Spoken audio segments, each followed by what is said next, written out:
The galactic hegemony had ruled the stars for 12,000 years. Every species in the known galaxy knew this truth. The hegemony was power. The hegemony was order. And at the heart of the hegemony stood the Empire, proud and ancient and terrible. They controlled the Orion Spur, one of the richest regions of space.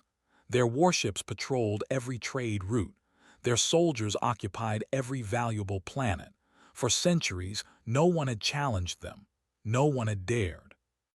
High Overseer sat in his command chair on Border Station 12, watching the endless darkness of space through the main viewport. His shift was almost over. Nothing ever happened at the border. The younger officers complained about the boring assignment but liked it. Peace was good. Peace meant he could go home to his family. Then the alarm started screaming. "Unknown vessel detected," shouted the sensor officer. "It just dropped out of hyperspace at the edge of our territory." Leaned forward. His four eyes narrowed as he studied the display screen. The ship was small by standards, barely a kilometer long. Its design was strange, all sharp angles and flat surfaces. The hull was painted dull gray, like a shadow given form. "Identification codes?" asked. "None that we recognize, High Overseer. The ship is broadcasting in galactic standard, but the codes are completely unknown." Felt a small knot of worry form in his stomach. Unknown ships sometimes meant smugglers. Sometimes they meant pirates. But smugglers and pirates did not just appear at the border. They tried to sneak through quietly. This ship was not hiding. This ship wanted to be seen. "Send Patrol Group 7 to intercept," ordered. "Tell them to capture the vessel and bring the crew here for questioning." 3 cruisers changed course and accelerated toward the unknown ship. Each cruiser carried 200 soldiers and enough weapons to destroy a small moon. Against one small vessel, it would be more than enough. 6 minutes later, all 3 cruisers vanished from sensors. Stared at the empty space where his ships had been. No distress signals, no explosions, no debris. The cruisers were simply gone as if they had never existed. The unknown ship continued on its course, moving deeper into space. "High Overseer," the communications officer said, his voice shaking. "The vessel is broadcasting a message in perfect galactic standard." "Let me hear it." The speakers crackled, and then a voice filled the command center. It was calm and clear and spoke without fear. "This is the ROKS of the Terran Republic Navy. We are searching for our people. Do not interfere." The message repeated, again and again, the same words, the same warning. Had never heard of the Terran Republic. He had never heard of humans. But in that moment, watching the strange gray ship drift past his defenses like a ghost, he felt something he had not felt in a very long time. Fear. On the bridge of the captain stood with his hands behind his back.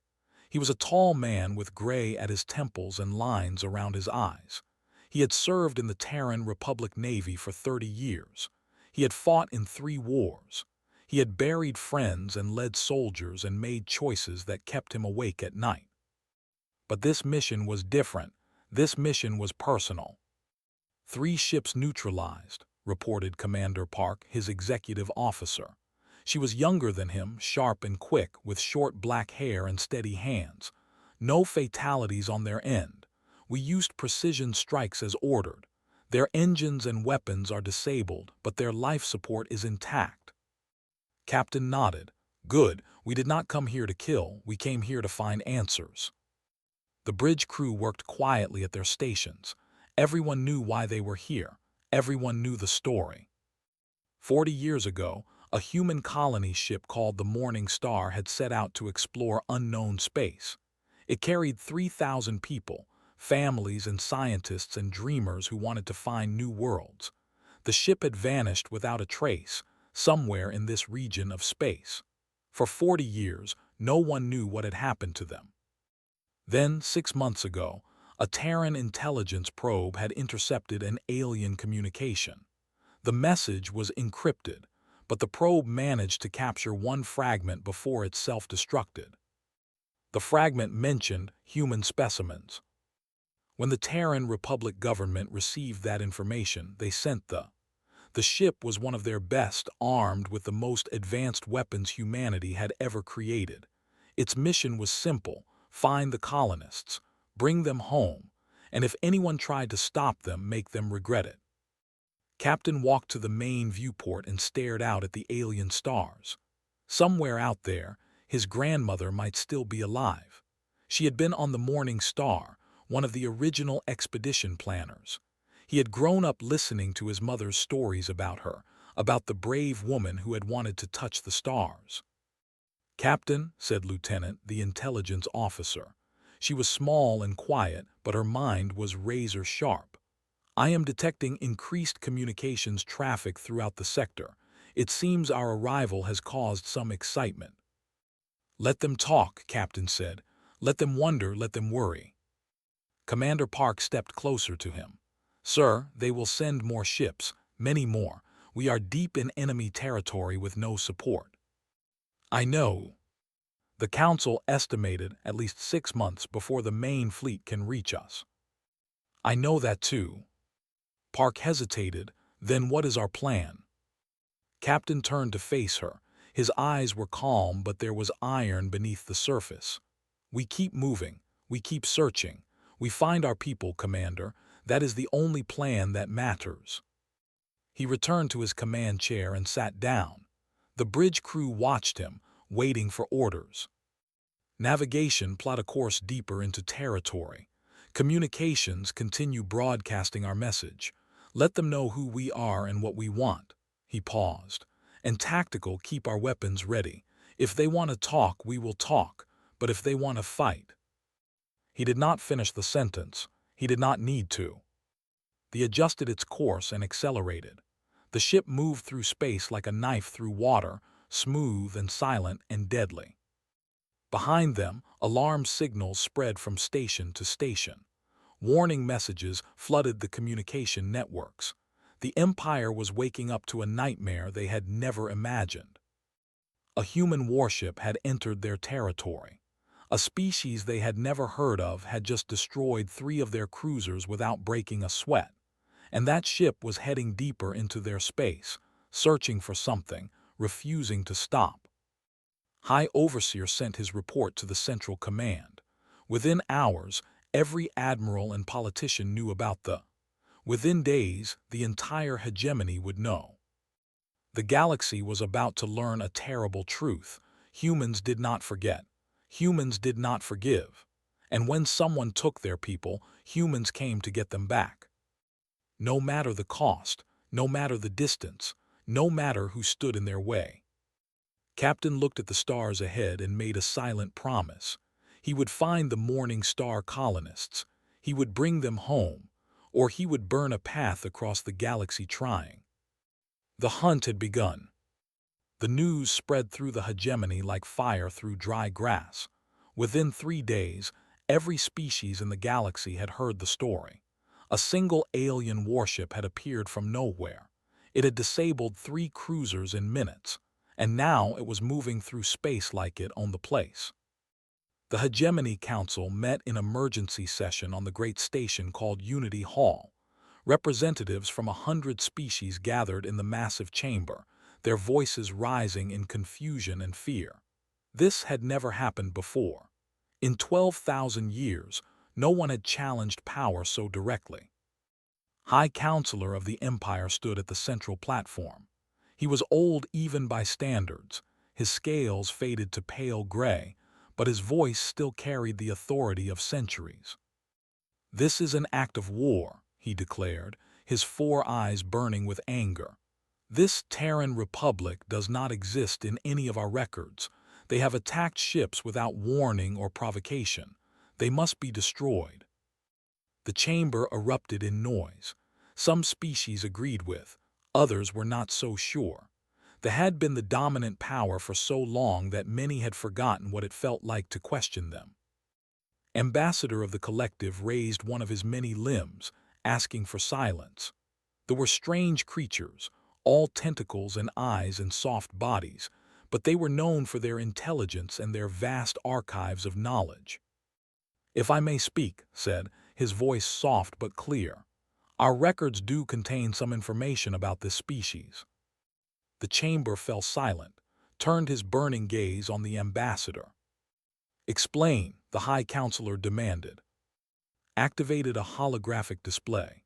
It showed a small yellow star in the outer regions of the galaxy, far from hegemony space. "A century ago, our long-range sensors detected primitive radio signals from this star system. We classified the source as pre-spacefaring, a young species just beginning to play with simple technology. We decided they were beneath our notice." Paused. "We were wrong." "Wrong how?" asked another representative. "These humans, as they call themselves, achieved faster-than-light travel within 100 standard years of those first radio signals. They went from primitive communication devices to interstellar capability in less than a single century." The chamber exploded in shock. Such rapid development was impossible. That had taken 3,000 years to reach the stars. That had taken 5,000. Every species in the hegemony had followed similar paths, slow and careful, over many generations. But the humans had done it in one. "Impossible," said, though his voice had lost some of its certainty. "They must have stolen technology from someone." "Our analysis suggests otherwise," replied. "They developed everything themselves. It appears that humans are unusually aggressive in their pursuit of advancement. When faced with problems, they do not wait for solutions. They create them." The implications hung in the air like poison gas. If the humans could advance that quickly, what else might they be capable of? What might they become in another 100 years? Another 1,000? Shook his head. "It does not matter how fast they grew. They are still one ship against the might of the Empire. We will crush them." But not everyone in the chamber believed him. Not anymore. Far from Unity Hall, in a hidden station deep within hegemony territory, Governor of the sat alone in his private office. His many eyes stared at a classified file on his screen, and his body trembled with fear. Had held his position for 60 years. He oversaw a network of research stations across hegemony space, stations that officially did not exist. These stations had one purpose: to study emerging species, to determine if they posed any future threat to hegemony power. The studies were not gentle. 40 years ago, his predecessor had authorized a special operation. A primitive colony ship had been detected near the edge of hegemony space, carrying sleeping aliens in frozen chambers. The ship was captured. The aliens were taken for study. They were called humans. The research had lasted for decades. The scientists had wanted to understand human biology, human psychology, human capacity for violence. They had performed tests that would horrify any civilized being. They had pushed human bodies to their limits and beyond. Most of the subjects had died. The scientists had simply captured more, breeding programs and forced reproduction, keeping the population stable enough for continued study. Now stared at the latest intelligence reports. The human warship was searching for something. Its broadcast mentioned their people. The ship was moving in a pattern that suggested it was following some kind of trail. The trail led toward one of its research stations. With shaking limbs, the governor opened a secure communication channel to his superiors. They needed to know. They needed to prepare. But even as he sent the message, wondered if it was already too late. If the humans ever discovered what had been done to their colonists, what would they do? How would they respond? Looking at the reports of the cutting through patrols like they were made of paper, suspected he already knew the answer. The captain studied the tactical display in his ready room. The ship had been in space for 5 days now. They had encountered 7 more patrol groups. All 7 had been disabled without serious damage. The pattern was always the same. The ships would approach with arrogance, expecting an easy victory. that would demonstrate otherwise. Commander Park entered the room with a data pad. Intelligence update, Captain. Lieutenant has finished analyzing the intercepted communications. Took the pad and read quickly. His expression remained calm, but his eyes hardened with each line. They knew about us, he said quietly. For a century they knew we existed. They watched us develop. They studied us from a distance. Yes, sir, and there is more. Looked up, Park's face was troubled. Lieutenant found references to something called Project Whisper. It appears in multiple encrypted transmissions, always connected to biological research. The traffic patterns suggest a facility somewhere in a place called the Nebula. Biological research. Yes, sir, on human subjects. The room fell silent. Set down the data pad with careful precision, as if he did not trust himself to hold it any longer. 3,000 colonists had vanished 40 years ago. 3,000 men, women, and children who had just wanted to explore the stars. And now it seemed they had been taken, studied, experimented on like laboratory animals. Navigation, said into the ship's communication system. I need a course to the nebula. Sir, that is deep in enemy territory. We will be passing through 3 more defense zones. I am aware, plot the course. Yes, Captain. Park watched her commanding officer with concern. Sir, we cannot fight the entire empire alone. We should wait for reinforcements. How long until the main fleet arrives? 5 months at best, maybe 6. Shook his head. If there are survivors in that facility, they have already waited 40 years. I will not make them wait another 6 months. He stood and moved toward the door. We go to the nebula, we find our people, and we bring them home. And if they send their battle fleet against us? Paused at the door. When he turned back, there was something cold in his eyes, something that made even Park uncomfortable. Then we show them what humans do when someone hurts our family. He left the room. Behind him, the adjusted its course and accelerated toward the heart of enemy space. The hunt continued. And somewhere in the darkness of the nebula, in a station that officially did not exist, 200 human survivors waited without hope.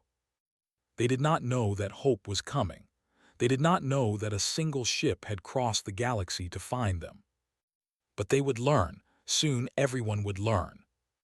Humanity had arrived, and it was angry. Grand Admiral Vex stood on the command deck of the Eternal Dominion, the largest and most powerful warship in the Empire. Around him, 40 warships moved in perfect formation, their weapons charged and ready.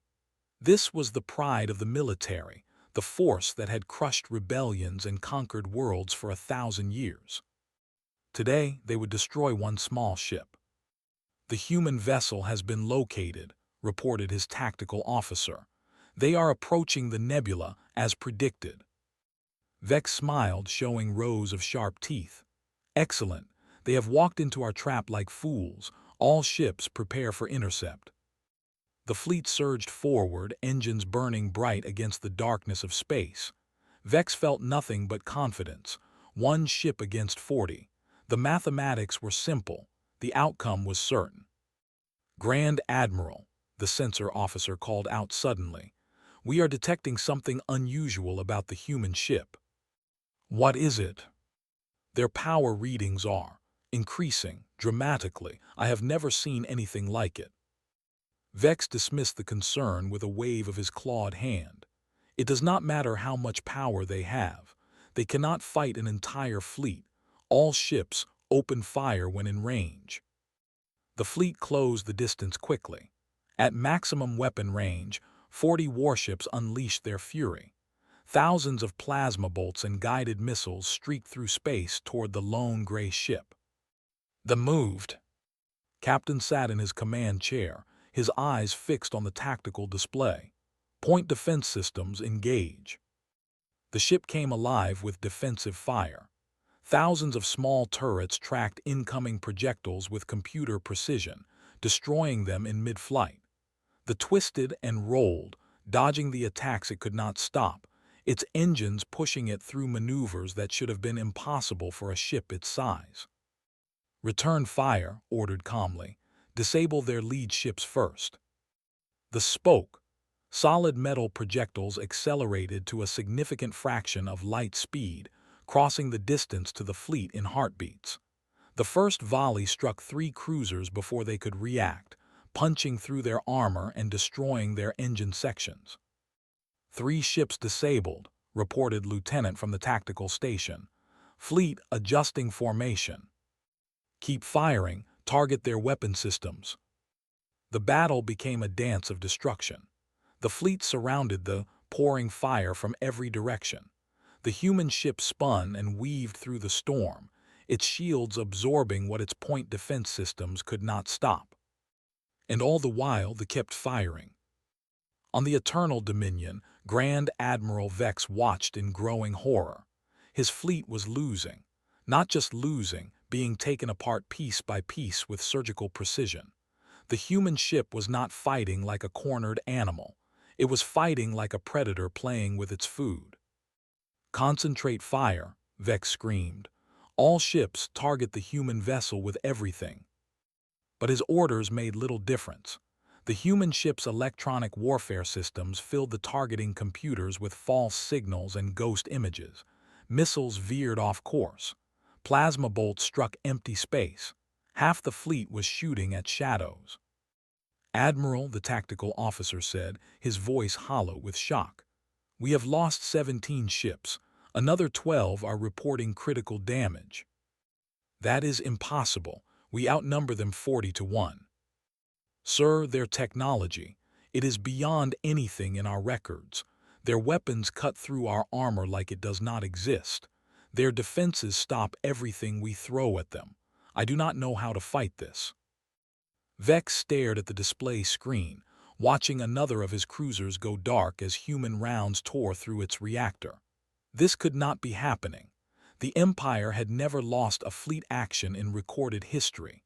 They were the masters of war, the conquerors of 100 worlds. But the humans did not seem to care about history. The captain directed the battle with calm precision. He had trained for moments like this his entire career. War was not about rage or fear. War was about discipline, tactics, and the willingness to do what was necessary. "Commander Park, status report. Shields at 62%. Minor hull damage on Deck 7. No casualties. We are performing well, Captain." "Continue the attack. Focus on disabling, not destroying. I want prisoners." Park nodded and relayed the orders. Around the bridge, the crew worked with practiced efficiency. They had drilled for this moment 1,000 times. Now it was real, and they did not hesitate. Lieutenant spoke up from her station. "Captain, I am detecting a change in the formation. They are trying to regroup around their flagship." "Show me." The tactical display updated. The surviving ships were pulling back, forming a defensive sphere around the Eternal Dominion. They had stopped trying to attack and were now simply trying to survive. "They are scared," Park observed. "They should be," replied. "Target their flagship. Disable its engines and weapons, but leave life support intact." "Sir, I want to speak with their admiral." The moved through the scattered formation like a ghost. The few ships that tried to block its path were quickly disabled. Within minutes, the human vessel was within striking distance of the Eternal Dominion. The flagship's shields flared and died under concentrated fire. Its engines went dark. Its weapon systems fell silent. The great warship drifted helplessly, a beast with its teeth pulled and its legs broken. "Open a communication channel," ordered. The main screen flickered, and Grand Admiral Vex appeared. The alien leader looked shattered, his scales pale and his 4 eyes wide with disbelief. "This is Captain of the ROKS. Your fleet is disabled but intact. I have no interest in killing soldiers who are simply following orders." Vex struggled to speak. You cannot do this. We are the Empire, we are." "You are defeated," interrupted coldly. And now you will listen." The Admiral fell silent. "We came here searching for our people, 3,000 humans who disappeared 40 years ago. I have reason to believe they were taken to a research facility somewhere in the nebula." Leaned forward. "You will tell me where that facility is." I do not have that information." "Then find someone who does. Because I am going to find that facility, Admiral. I am going to free my people. And anyone who stands in my way will end up like your fleet." Paused. "Do you understand?" Vex nodded slowly, the fight gone from his eyes. "Good, we are leaving now. Do not follow us." The communication ended. On the bridge, the crew let out a collective breath. Navigation said, "Continue course to the nebula." "Yes, Captain." They turned away from the broken fleet and accelerated toward the nebula. Behind it, 40 warships drifted in silence, their crews stunned by what had just happened. News of the battle spread across the galaxy within hours. The mighty fleet, pride of the hegemony, had been crushed by a single human ship. The images were everywhere: cruisers floating dead in space, the Eternal Dominion powerless and dark, the strange gray vessel moving through the destruction untouched. For species that had lived under dominance for centuries, the news was like a door opening onto a new world. If one ship could do this, what might happen when more arrived? What might humanity be capable of? On a dozen worlds, oppressed peoples looked up at the stars and felt something they had not felt in a very long time. Hope. The hegemony was not invincible, they could be beaten, and somewhere out there a species called humanity was coming. Captain did not know that his battle had changed the galaxy. He did not know that his name was being spoken on 100 worlds, in 100 languages. He knew only that his mission was not yet complete. Somewhere in the nebula, his people were waiting. And he would not fail them. The nebula was a place of darkness and radiation, a graveyard of dying stars hidden in clouds of dust and gas. Normal ships avoided it. Sensors did not work well in the interference. Navigation was dangerous. It was the perfect place to hide something you did not want the galaxy to find. They entered the nebula carefully, its sensors straining to see through the cosmic fog. Lieutenant worked at her station without rest, searching for any sign of the hidden facility. "I am detecting something," she reported after hours of searching. "A faint power signature deep inside the nebula. It matches the energy patterns we found in the intercepted communications." Captain rose from his chair. "Take us in." The ship moved deeper into the darkness. The crew was tense. Everyone knew what they might find, and no one wanted to think about it too closely. After another hour of careful navigation, the facility appeared on their screens. It was a space station, old and ugly, floating in the shadow of a dead star. Its design was clearly all curves and organic shapes, but there was something wrong about it. The station felt sick somehow, corrupted. Even through the sensors, the crew could sense that terrible things had happened there. "Life signs?" asked quietly. "Multiple," replied. Her voice was strange. "Captain, some of them are human." The bridge fell silent. After 40 years after crossing the galaxy, they had found what they were looking for. "How many?" asked. "I count approximately 200 human life signs, and about 50. 200 out of 3,000. Closed his eyes for a moment, pushing down the emotions that threatened to overwhelm him. He could not afford to feel right now. He had to act. "Commander Han," he said into the ship's communication system, "prepare your teams for boarding. Full combat gear. We are going in." Commander Han led 60 Marines through the station's corridors. They moved in precise formation, weapons ready, checking every corner and shadow. The station's interior was dimly lit and smelled of chemicals and something worse, something organic. "Resistance ahead," reported the point man. "Guards, looks like 10 of them." "Engage," Han ordered. The firefight lasted seconds. The guards were scientists and researchers, not soldiers. They fell quickly and the Marines moved on. Deeper into the station, they found the laboratories. Han had seen war. She had witnessed the aftermath of battles and bombardments, but nothing had prepared her for what she saw in those laboratories. Human bodies in tanks floating in strange fluids, surgical tables covered in dried blood, computer screens displaying data about stress tests and adaptation experiments and survival thresholds, and the cells. Row after row of cells containing humans who looked at the Marines with hollow eyes, not believing what they were seeing. "My God," whispered one of the younger Marines. Han forced herself to focus. Secure the facility, find all survivors and provide medical assistance, and arrest every you find, every single one. The Marines spread out through the station. One by one, the cells were opened. One by one, the survivors emerged, blinking in the harsh light, struggling to understand that their nightmare was finally ending. Han entered the main research center, where the station's lead scientists huddled together in fear. She looked at them, at their soft bodies and their many eyes, and she felt a cold rage building in her chest. "Which one of you is in charge?" she asked. A particularly large raised a trembling limb. I am director. Please, you must understand, we were only following orders. The hegemony authorized this program. We were told." I did not ask for excuses. Han's voice cut like a blade. How many humans did you take?" 3,000 originally, but many did not survive the initial procedures, and the breeding program had difficulties. We currently have approximately 200 subjects remaining. "Subjects?" Han repeated the word like it was poison. "You kept them here for 40 years. You experimented on them. You bred them like animals, and you call them subjects." "It was science. We needed to understand your species to determine if you were a threat." "Enough!" Han raised her hand and the director fell silent.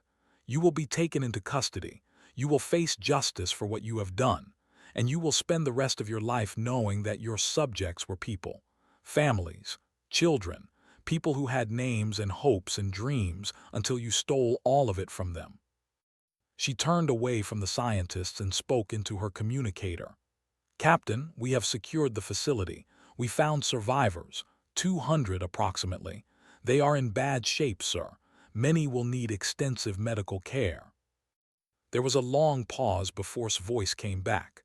"And my grandmother, her name was, she would be in her 90s now." Han felt her heart break a little. She had checked the records as soon as they gained access to the station's computers. She knew the answer. "I am sorry, Captain. She passed away 37 years ago. The records indicate she was part of the early experiments. She did not survive." Another long pause. When spoke again, his voice was steady, but Han could hear the pain beneath the surface. "Understood. Continue the operation. Save everyone you can." The evacuation took 6 hours. The survivors were brought aboard where medical teams worked around the clock to treat injuries that should have been impossible. Many of the survivors did not speak. Many could not look anyone in the eye. They had lived in darkness for so long that the light was almost painful. Among the survivors were children. Some were teenagers, born in captivity and raised knowing nothing but the station's gray walls. They had never seen a sun. They had never felt grass beneath their feet. They had never known what it meant to be free. Captain walked through the medical bay, looking at each face, speaking quiet words of comfort when he could.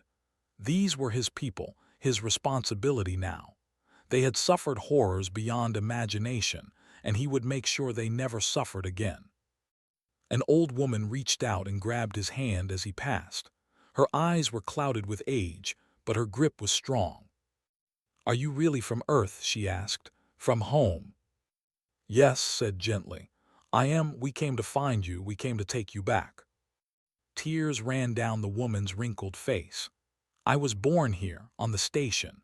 My mother told me stories about Earth, about blue skies and green forests and oceans that stretched forever. I thought they were just stories. I never believed I would." She could not finish, knelt beside her bed and held her hand. "The stories are true," he said, "and you are going to see it all, I promise." Meanwhile, the data recovered from the station was being transmitted to the Terran Republic. The evidence was damning, clear proof of decades of atrocities committed by the hegemony against emerging species. Not just humans, the records showed, but dozens of races over thousands of years. The galaxy was about to learn the truth about its rulers. On the bridge, Lieutenant approached Captain with a data pad. Her expression was troubled. "Sir, I have finished analyzing the station's communication logs. This information, it is explosive. The hegemony has been doing this for capturing developing species, studying them, eliminating those deemed threats. They call it protective assessment. The reality is genocide." Took the pad and scrolled through the files. Species he had never heard of, entire civilizations wiped out because they were considered too dangerous. The scope of the horror was almost too large to comprehend. "Release everything," he said finally. "Send it to every news network, every independent station, every receiver that will accept the transmission. The galaxy needs to know." "Sir, if we do that, the hegemony will." "What, attack us? They have already tried." Eyes were cold. "The truth cannot be hidden anymore. Let them face what they have done." Nodded and returned to her station. Within hours, the galaxy would know everything. Within days, the hegemony would begin to crack. They had come looking for lost colonists. It had found something far more important, evidence that could bring down an empire. And Captain intended to use every bit of it. 3 months had passed since they entered hegemony space. 3 months that had changed everything. The evidence from the Nebula Station had spread across the galaxy like wildfire. Every species with access to a communication network had seen the files, the images, the undeniable proof of what the hegemony had done. The reaction was swift and devastating. On 100 worlds, oppressed species rose in rebellion. Trade routes collapsed as independent merchants refused to work with hegemony worlds. The Empire's subject races, held in line for centuries by fear and force, suddenly realized that their masters could be beaten. The hegemony was falling apart. Fleet Admiral stood on the command deck of her flagship, the ROKS, watching the chaos unfold on the tactical displays. Around her ship, 200 human warships held formation, their weapons charged and ready. This was the first expeditionary force of the Terran Republic Navy, the largest human fleet ever assembled outside Earth's solar system. "Admiral," her communications officer reported, "the Hegemony Council is requesting an audience. They want to negotiate." Smiled, but there was no warmth in it. "Put them through." The main screen flickered to life, showing the council chamber on Unity Hall. The gathered representatives looked exhausted and afraid. High Counselor of the stood at the center, but he no longer looked like the proud leader he had once been. His scales were dull, his posture slumped. He looked like a creature that had finally understood it was prey. "Admiral," began, his voice weak, "we wish to discuss terms of—" "I did not come here to negotiate," interrupted. "I came here to deliver a message." The council fell silent. 40 years ago, you took 3,000 of our people, you imprisoned them, you experimented on them, you treated them like animals." His voice was steady, each word a hammer blow. "We did not know, we could not stop you, but now we are here and we demand justice." "Please," said, "we can come to an arrangement, we can pay reparations, we can." "You can do nothing except listen." Stepped closer to the screen. "The Terran Republic demands the immediate surrender of all individuals involved in Project Whisper and related programs. We demand access to all hegemony records regarding the treatment of developing species. We demand recognition of the Terran Republic as a sovereign power, equal to any member of the hegemony. And we demand that the practice of protective assessment end permanently." His 4 eyes widened. "These demands are—" They would destroy the foundation of the hegemony itself. Good. His expression did not change. You have one standard week to respond. If our demands are not met, the first expeditionary force will begin systematic operations against hegemony military installations. We have already proven that your fleets cannot stop us. Do not make us prove it again. The transmission ended. On Unity Hall, the Council erupted in chaos. On the station orbiting the nebula, now renamed Memorial Point by the Terran Republic, Captain stood before a wall of steel. The wall was new, installed just days ago, and it was covered in names. Thousands of names, carved into the metal in neat rows. The names of those who had not survived. His grandmother's name was there, near the top. She had been 34 when the Morning Star was captured. She had died 3 years later during what the records called a stress adaptation procedure. She had never stopped believing that rescue would come. Rescue had come, just 40 years too late. "Sir," Commander Park approached quietly, "the Admiral is requesting your presence. There is discussion about the Republic's next steps." Nodded but did not turn from the wall. "Have the survivors been transferred to the medical ship?" "Most of them, yes. A few have requested to remain here, the ones who were born on the station." Park paused. "They want to see what else the galaxy holds." "Can you blame them?" Finally turned to face his officer. "They spent their whole lives in a cage. Now they are free. Of course they want to explore." "What about you, Captain? What do you want?" Was quiet for a long moment. He had accomplished his mission.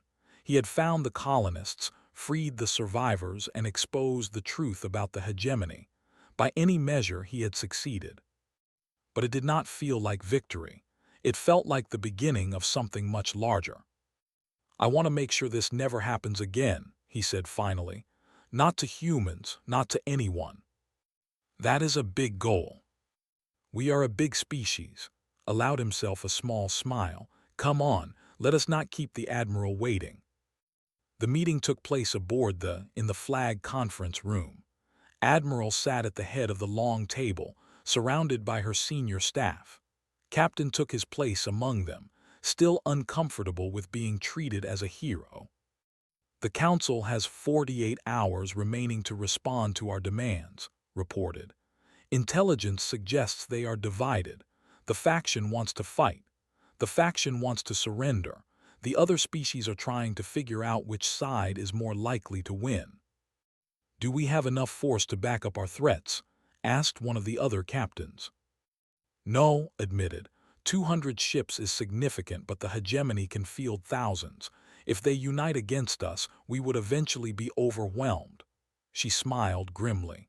"But they will not unite. The evidence from the station has shattered their alliances. Half the hegemony is in open rebellion. They cannot fight us and fight their own subjects at the same time. So we wait. We wait and we prepare. More ships are coming from home. Within a year we will have a permanent presence in this region. Within 10 years we will be the dominant power in the sector." Looked around the table. "Make no mistake, the old order is dying. We are here to help build something better." The meeting continued, discussing logistics and strategies and the countless details of managing an interstellar confrontation. But's mind was elsewhere. He thought about the survivors in the medical bay, slowly learning to be free. He thought about his grandmother, who had died hopping for rescue that never came. He thought about the countless other species the hegemony had destroyed over the civilizations that would never rise now, cultures and histories lost forever. And he thought about the future. Humanity had stumbled onto the galactic stage by accident, a young species looking for its lost children. What they had found instead was an ancient evil, a system of oppression that had lasted for thousands of years. They could not fix everything. They could not undo the past, but they could try to build something better. 6 months later, the hegemony formally accepted the Terran Republic's demands. High Counselor was removed from power and arrested for crimes against sentient species. The Empire, weakened by rebellion and military defeat, was reduced to a minor regional power. The collective dissolved entirely, its leaders scattered to face justice in a dozen different systems. New alliances formed. Species that had suffered under hegemony rule reached out to the humans, seeking friendship and protection. The Terran Republic found itself at the center of a new coalition, one built on principles of mutual respect and shared defense rather than fear and domination. And the story of the spread to every corner of the galaxy. They told of the single ship that had challenged an empire. They told of Captain, who crossed the stars to find his people. They told of the battle against the fleet, of the horrors discovered in the nebula, of the evidence that brought down a 1,000-year regime. But most of all, they told of what it meant. Humanity had arrived. A young species, barely a century into its interstellar journey, had done what no one else could. They had looked at the ancient powers of the galaxy and said, "No more." In the years that followed, humans would become known for many things: their creativity, their stubbornness, their incredible capacity for both violence and compassion. But above all, they would be known for one simple truth: humans did not abandon their own. No matter the distance, no matter the enemy, no matter the cost. And that, more than anything else, was why the galaxy had learned to respect them. Captain retired 5 years after the nebula operation. He spent his remaining years on Earth in a small house by the sea, surrounded by his family. He never forgot what he had seen. He never stopped thinking about the lives lost and the lives saved. But he also allowed himself to hope. The universe was vast and strange and often cruel, but it was also full of wonders. And now, thanks to him and his crew, humanity would explore those wonders freely, as equals among the stars. They remained in service for another century, becoming the most decorated vessel in the Republic's history. Its gray hull bore the scars of 100 battles, but it never fell. It became a symbol of human determination, a reminder that one ship, one crew, one act of defiance could change everything. And somewhere, in the darkness between stars, other young species looked up at the lights above and dreamed of reaching them. They were not alone anymore. Humanity would make sure of that.